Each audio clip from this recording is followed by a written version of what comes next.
Hello, good morning mga guys. Mayroon tayong isang jack GEC sasakyan. O yan o, GE4. GE4. Opo. Ngayon dinala nila yung sasakyan dito, ni-repair. Opo, kasi ayaw mag-start yung kanyang makina. Ngayon, binigay sa atin, i-diagnose natin kung anong problema nito mga guys.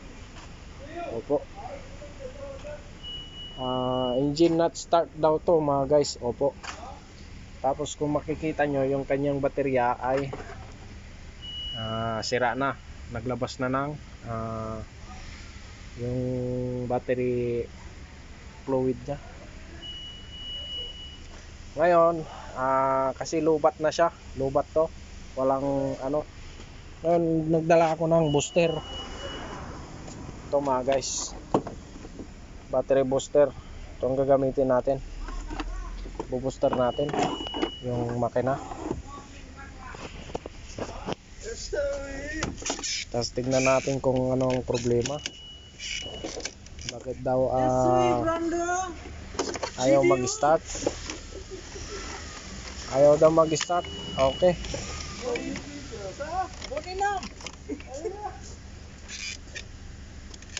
Yan. Ngayon, i-start ko muna siya. Tignan natin.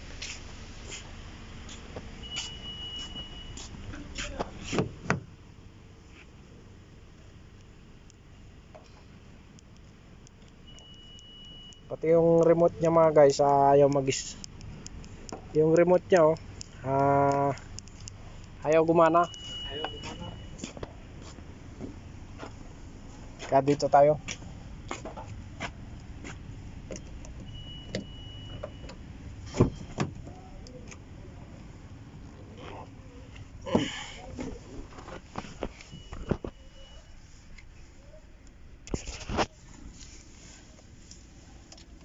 Start natin.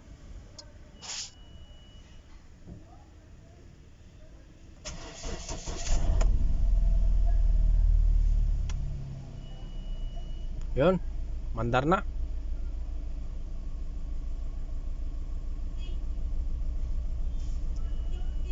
Tapos may check engine siya.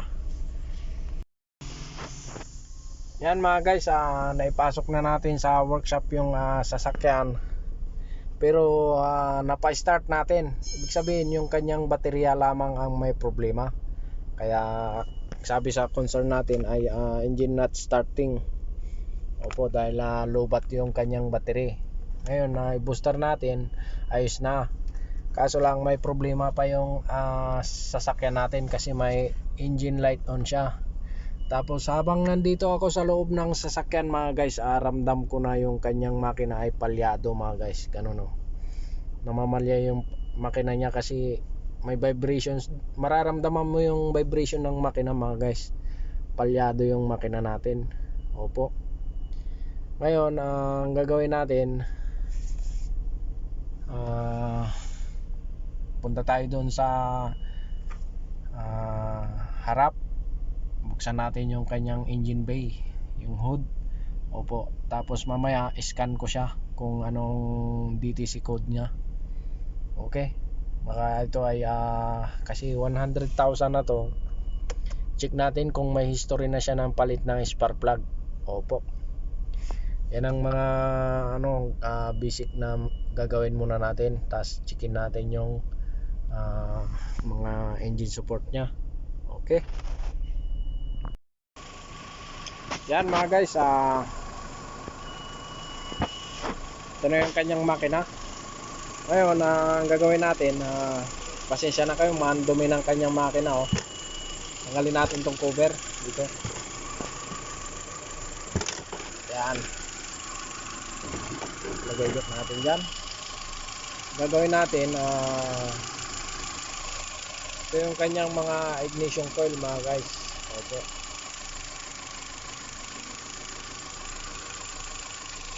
Diba?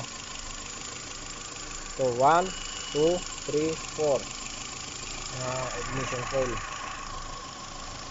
Ayun, papakiramdaman natin, tatanggalin natin tong ano isa-isa. Connector.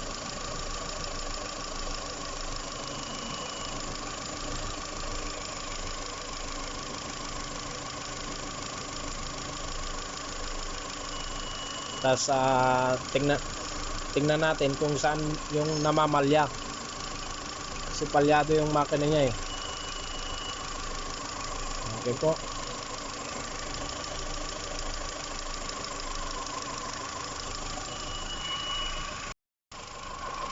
Yan mga guys, ang gagawin natin, ito yung number 1, di ba?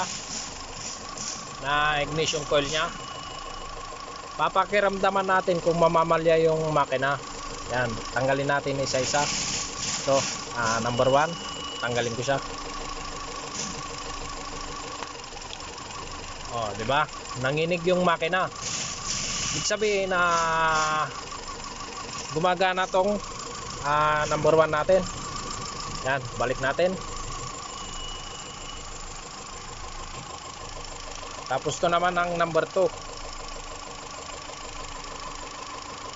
Tanggalin din natin dito.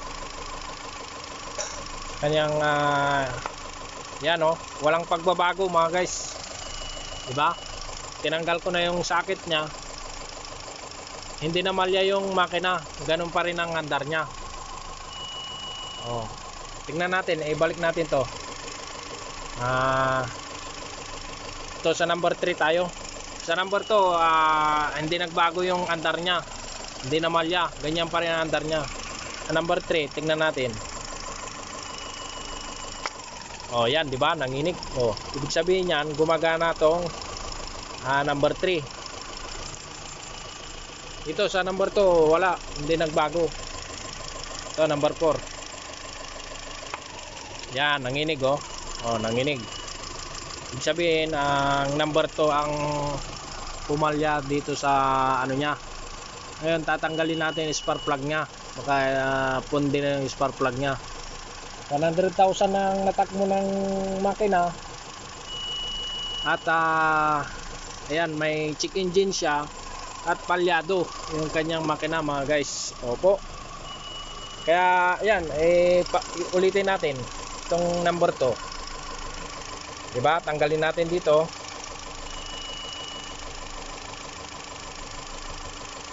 Ito ang ano, may problema sa number 2 nya. Yan oh. Tinanggal ko siya ganun pa rin ang andar nya. Okay.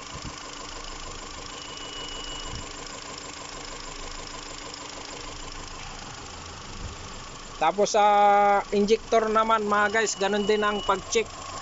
Pagka mag-check kayo ng injector, dito naman yung injector nya. Ito 1, 2, 3, saka 4. Opo, pero sa ano muna tayo. Pero ito, yan o. Oh. Diba? Tinanggal ko yung number 1 na injector. Ipipress nyo lang to. Itong spring nya, ipipress nyo lang. Tapos ano. Oh, yan, namalya siya oh. Ay, balik natin.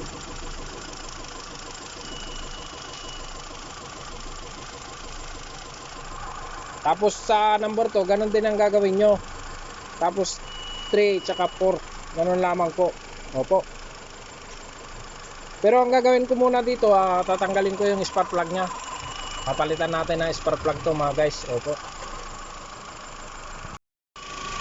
Yan po mga guys, ito yung spark plug na nakuha natin sa number 2.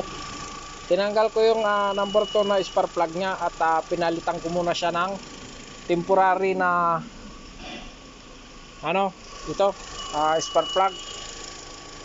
Yung luma na spark plug ang pinalit ko muna dito sa ano nya, kasi ito talagang dead na itong ano na to, spark plug na to. Opo. Yan mga guys, wala na yung kanyang check engine dito dahil pinalitan ko siya ng temporary na spark plug. Yung lumang spark plug pero gumagana pang spark plug. Opo, kasi wala pa tayong bagong spark plug. Papalitan natin yon ng buo, 4. na piraso. Ang ginawa ko muna kasi para ma-confirm natin kung ignition coil ba o spark plug ang problema o kaya yung injector. Ang nakita kong problema niya dahil pinalitan ko siya ng spark plug mga guys, yung spark plug mismo ang hindi na gumagana o patay na yung spark plug niya. Kaya yun, ngayon matino na yung makina natin. Ang problema lang muna ngayon, wala tayong bagong parts. Kinotation muna natin kung ano yung mga orderin, kasi ito may problema din pa yung engine support tsaka transmission support, kasi napalitan ko na yung spark plug nya, nawala na yung vibration ng makina. Ang problema yung engine support nya, may durog yung engine support tsaka transmission support, kaya may mararamdaman ka pa ring vibration sa sasakyan. Yan po mga guys, wala akong available na parts na ipapalit ngayon, kaya hanggang dito lang muna ang maiksi kong vlog. Opo,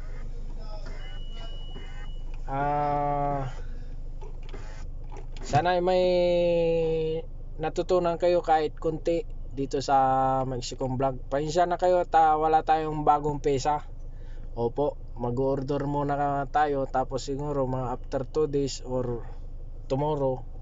Yun po, ganito po kasi ang ang nangyari, dahil sa walang